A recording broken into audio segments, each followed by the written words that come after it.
ep ming thangi omlik visiting sergeant kanya hun enga ma chen chu chung ko har sat na le tho mo na wangin kum sam ruk te kan lo ni bok nen ka da ta lung ti leng chu atam taka ma he pirosia mi te pu hola te nu kho mi te ho zong te wal min liam san ta chu chu an mani ho ne na than hem ngai taka trong trai na in biak in kan nge na mit tui tla in pathian biak in dil ngot meng u kan tia puse ho la te in huaya sarjan major te in huaya te an in chunga kan in khom phota an in huaya kan in son la le an ni chung he an in pe zo em a chu wangin hun kal to te kan thlir chuan lung len na tur hli ramai ania a lung he leng du khop me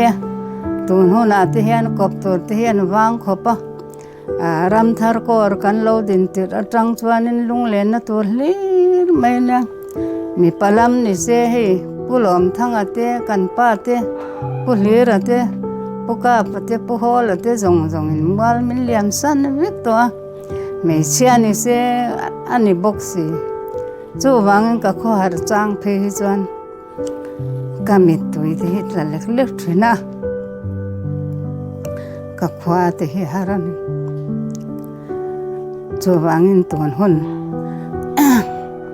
zobili kanan thleng te ro pui ka te lung len thak boxia heng te an mu ve len hriat ve hen ke it em ani lung len na tu le soi tu tam taka mang din kan ni ho na hen hom dik te in lung ro takin atira tangin kan la chho zela heng atran tira kan tran tira tang hian in soi sel na lo lung ro taka omin trong trai na ne piro siami de pu hola te in waya kan in khom lai phi chuan kan mit tu het la kan trap lok maya khami kan trong trai trap chunga kan ngin na kha biak in te amun te pusang wala minan petani khang tiang te kha lom na tur hlir mai nia lung len na tur hlir ani bokan